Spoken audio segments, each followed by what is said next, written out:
Oh, live. Okay, we are live. Welcome to the Bradbury Challenge, the podcast where three writers. What?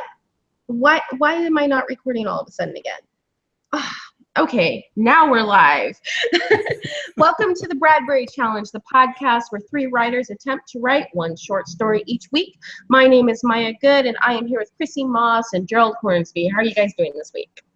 Pretty good. Good. Woohoo! Good. So what was so good? For me, I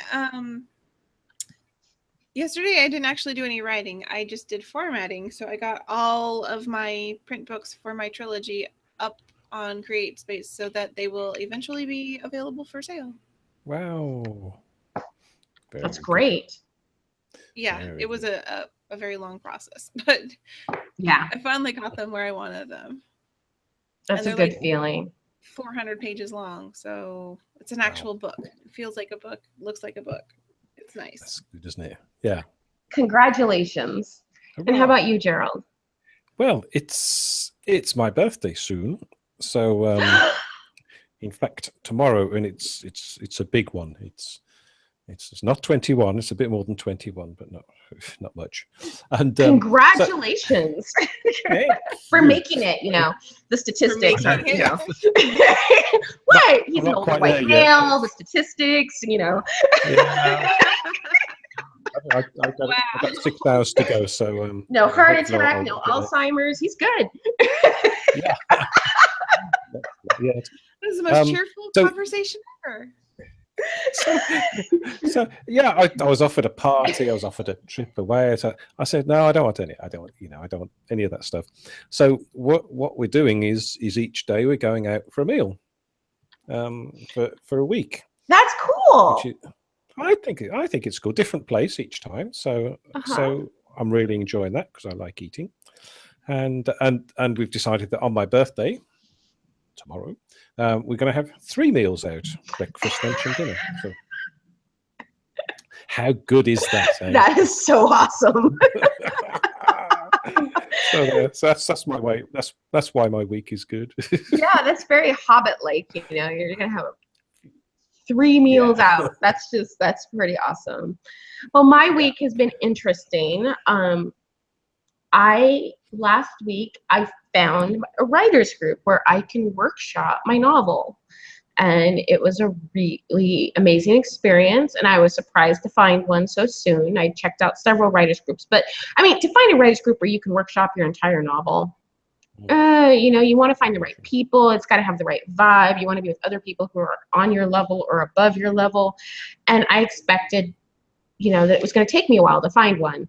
And I found one, and the critiques were just on point and vigorous, and the people were interesting, and I'm pretty stoked. Brilliant. That's good. Which goes into my writers is good. Yeah, I think it's important. And I mean, that leads right into my short story this week, which didn't happen because I spent all week revising 4 chapters of my novel. So, I mean, I feel bad because I didn't get a short story, but I don't feel bad because I got 4 chapters of my novel rewritten, which is pretty awesome. That is very, very good. Yeah, it's pretty awesome. Yeah. So that was my week. Did you guys get any writing? Did you guys have any short stories? Yes. Of course you do, Gerald. So how many did you write this week? Just only one. Okay. Only one. Well, I've been too busy. What happened? You've been too busy eating out in restaurants. Yeah. My wife's going away to visit relatives. Some strange place. Where's she going again? Oh, America. That's right. She's going to, there's sort of lots of preparations for that too. So, but I still wrote just over 1,000 words. My short stories are getting longer. Yeah, being around us is a good influence. Yeah. You just keep lengthening those short stories until pretty soon they're going to start turning into novels. No, I don't read any more novels. You don't want to have to write any more novels? Is that what I heard? You have enough on your plate already? You're sounding like me now. Yeah. Enough novels. Chrissy, did you write a short story this week?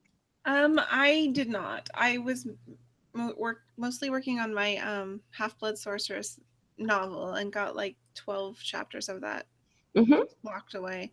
You know, finished editing and stuff for it. So, and then all of the print work up. So, yeah.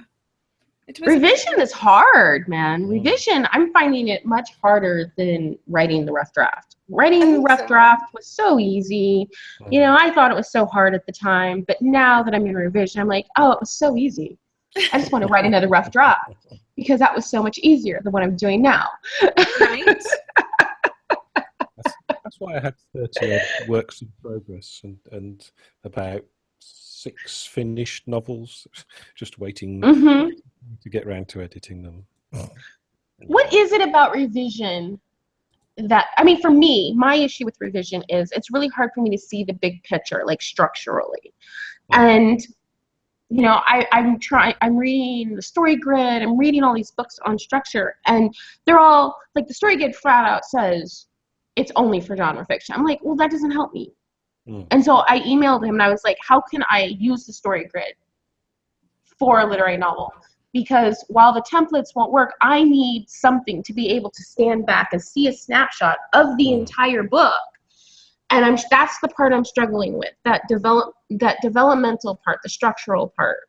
And I'm not seeing a lot of advice for literary novels. And I'm trying to alter advice for genre books to fit literary, but I'm too new to be able to do that effectively.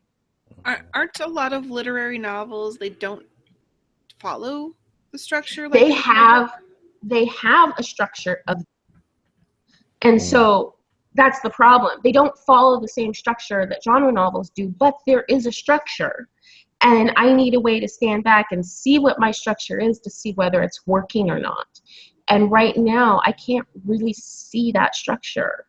I tried mapping it on my wall last year. Didn't really help me. It didn't help me.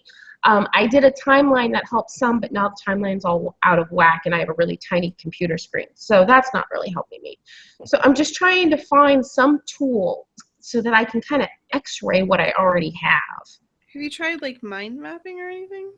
Yeah, I do mind mapping for like brainstorming, but as far as like getting a snapshot of a novel that's already written, I don't really see how I can use that.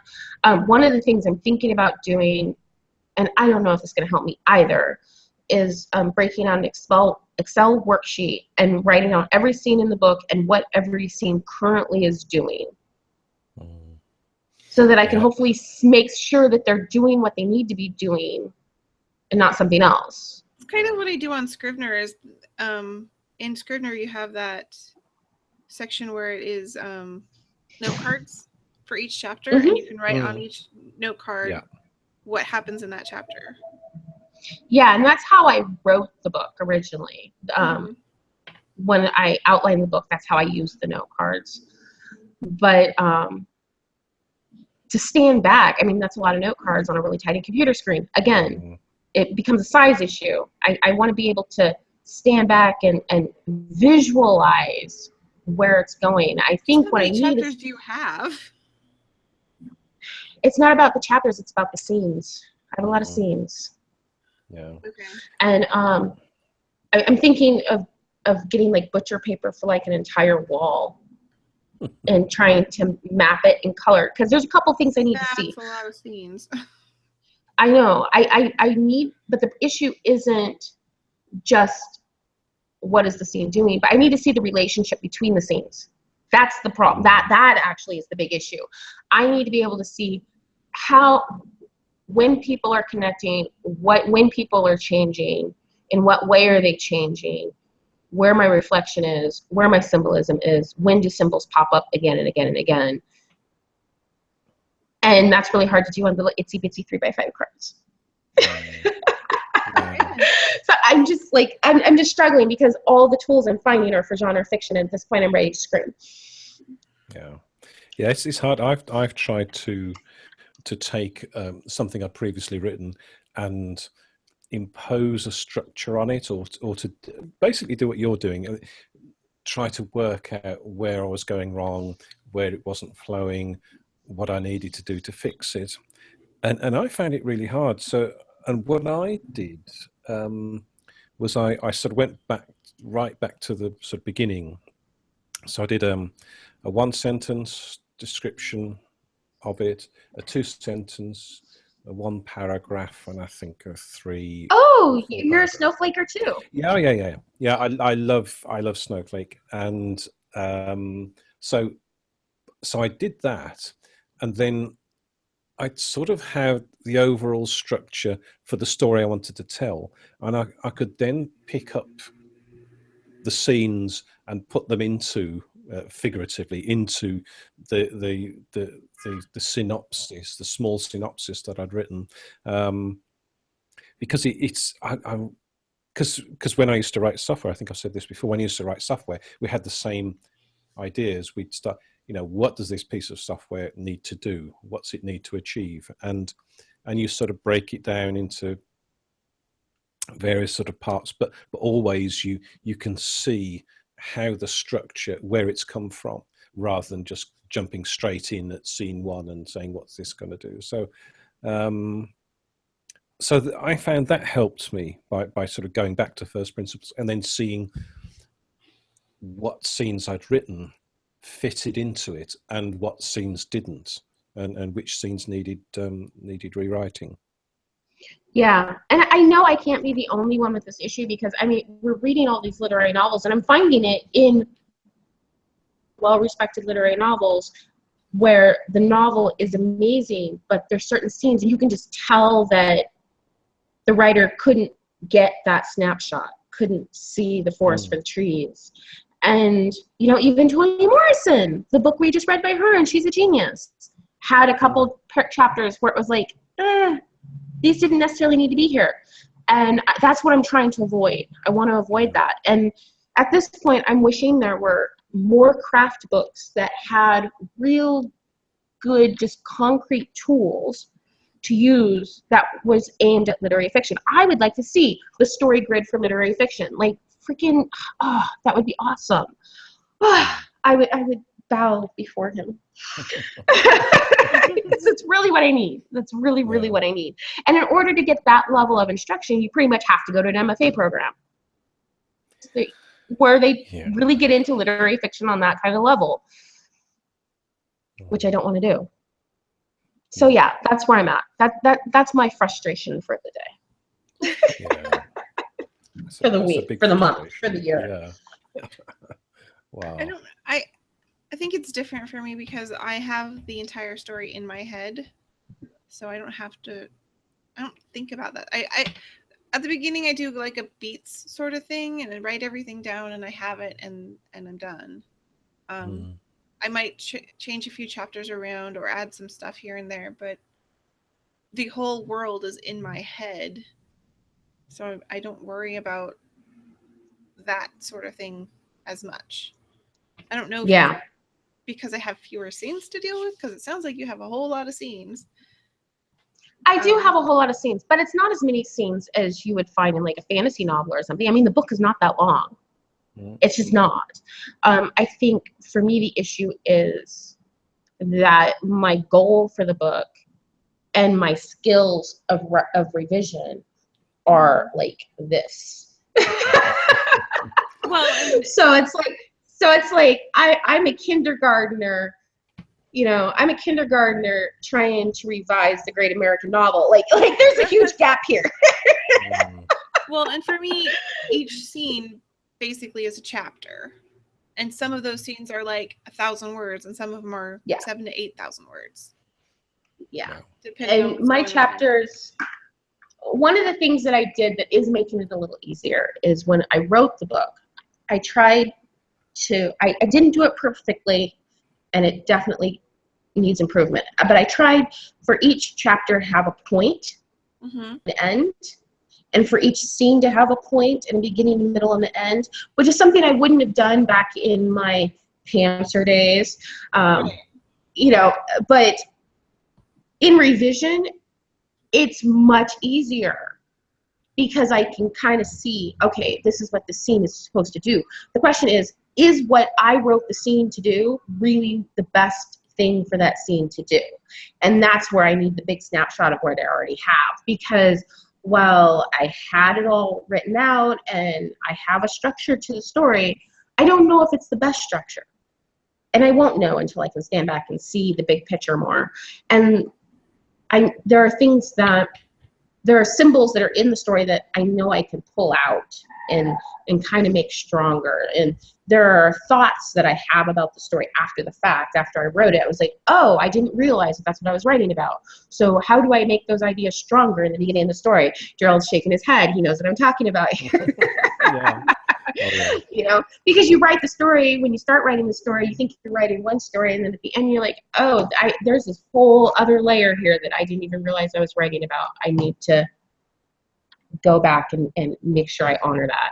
And so, yeah, it's a little frustrating. On the other hand, you talked to some of the quote unquote greats out there, and they did not put the symbolism that we see in there on purpose. They just wrote their story, and then they're like, you see it because yes, but I'm not a genius. But I don't think it's because they are geniuses so much as we are interpreting in their words something that we see. But the symbolism that we're pulling out doesn't mean they didn't symbolism. It's just maybe a very different symbolism. It's like a poet that writes a poem that has one point, and then people read it and they have a whole different point. That doesn't mean the poet didn't write it with a point. It's just a different point than what you found. And so there is that as well. I don't know. It's just a matter of my skill. I'm at that point again where my skills versus my taste. I keep reading and my taste keeps getting more refined. And the more I read, the more lacking my novel feels, because it can be better. And I know it can be better. And I'm at the point where I need a teacher, I need guidance, or I need instruction. See, I guess that's why I prefer genre fiction, is because I have themes and I have symbols and I have all that stuff in there too, but I'm not trying to pull them out. I'm just writing about them, and then when it's done, it's done. And I'm good. It's about the story, and it's about the people in the story. And while I have that symbolism in there, I don't necessarily care if it's up front and in your face. And that's an interesting distinction, because when you said it's about the people in the story, it's about the story, I thought back and I was like, every time someone asked me what my book is about, that is not what I start with. Yeah. For me, my story is about the difference, the intersection between mental illness and spiritual phenomena, and it's about genetic trauma and genetic memory. Like, that's what the book is about. And the story and the characters are tools in order to tell that story. It's just it's coming at it from a completely different angle, and I think we end up in the same place eventually, but right, it's coming at it from a completely different angle. Yeah, I am stronger writing characters than I am anything else, so I use that to my advantage. Like, all of my reviews, most of them say that the characters are believable and interesting, and that there are many voices in the dialogue. So I'm like, if that's the thing that I'm good at, then that's the thing I'm going to run. How about you, Gerald? There's something when you were saying about breaking down the scenes and trying to highlight. 1 second. Sorry, trying to pick out. There's something I picked up the other day, which is a scene by scene outlining template. So it's pretty, some basic stuff in there, but also it's what main way is the story advanced, what new plot points are revealed, what conflicts, obstacles are presented in the scenes, how does the point of view character change or grow by the end of the scene, and I thought that's a pretty good thing to sort of, so that you make each scene almost like a standalone mini story in itself, that each scene is strong on its own, and then build the whole lot together. So maybe it's worth having a look for that. I did Yeah, if you search have a for link that. to that, put it in our Slack, because I would like to include that in the show notes. It sounds like a great tool. And it definitely is what I'm looking to do. It's one of the benefits, actually, when I found the writers group, we're only able to critique 2,000 words at a time. And one of the benefits is that's pretty much a scene, maybe two. Mm. And that's one of the goals I have, is I want each scene to be that strong. Because if all the scenes are strong, then the book will be strong. Yeah. No, there's a good logic there. I'll try and find it. I'll put the link in.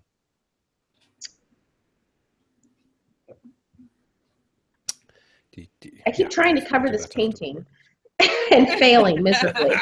It's just such a naughty little painting. You're gonna get us flagged. It's a tarot card. I know, but I'm I don't trying. find it offensive. But you know, there's been a lot of censorship on YouTube lately. Hey, it's a god of something. There you go. Piece of art. Pornography. It is a piece of art. So did either of you want to read anything today? Maybe. You go first. Maybe. Are you reading, Maya? I am not. No, because the thing I've written is it's a bit rough and it's not something I'd like to. You're going to read it for us next week when it's not so rough? Yeah, I'll certainly do that. Yeah. Oh, yes. Sounds awesome. And so does anybody have any goals for next week? I don't even know why I asked, because I keep making these goals and then immediately failing. So I'm going to be publishing The Mirror finally this week, because I finished it. It's finished. It's done, editing and all that stuff. So I did do that this week. Added a bunch of words to it and finished it. Awesome. So I'll be publishing that. I'm going to be getting my proofs back from the 3 books, and I'll be doing that and finishing. I've got 6 chapters of this book left to finish. Wow. And then I'm going to be setting up for NaNoWriMo, since that's coming up. Not all this week. This is the next couple of weeks.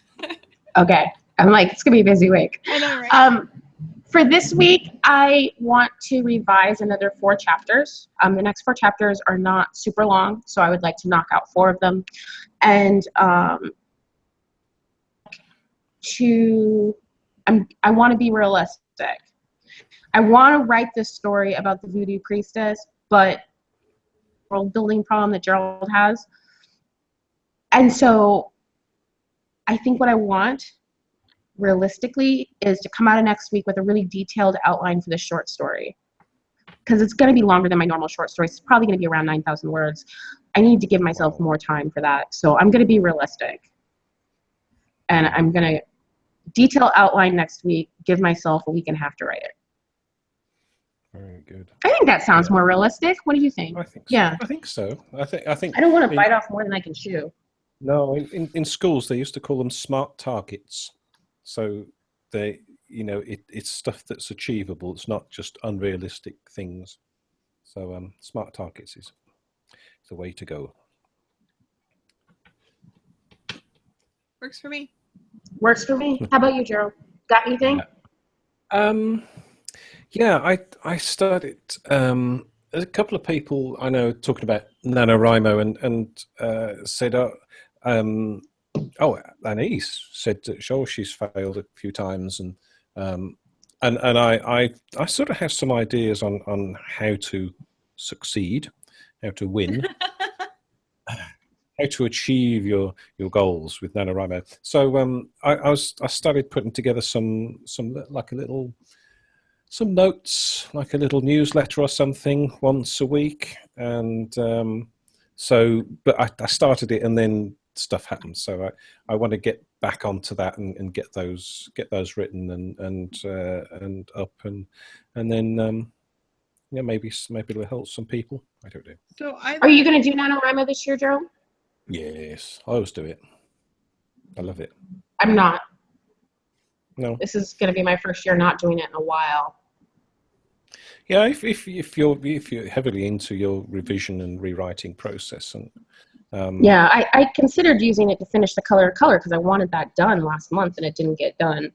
yeah. But my heart is just not in it. Like, I am so deep into this book. I dream about it now. So I think I just want to focus on getting it really fully edited. Yeah. Yeah, we've got a few well, people revised, not so much edited. Yeah.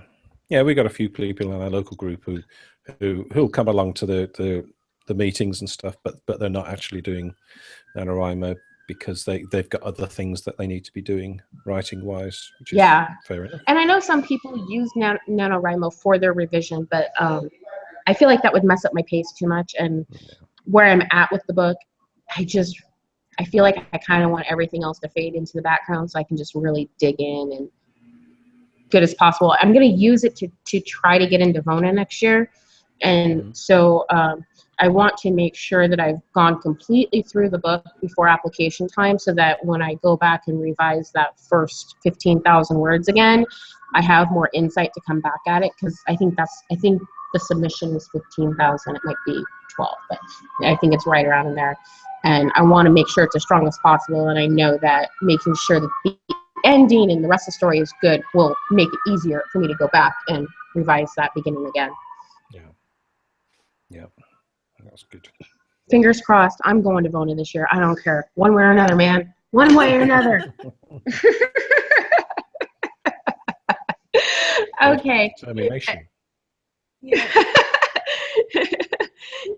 Okay, well, it sounds like we're about to wrap up. Is there anything else you would like to say in closing? No.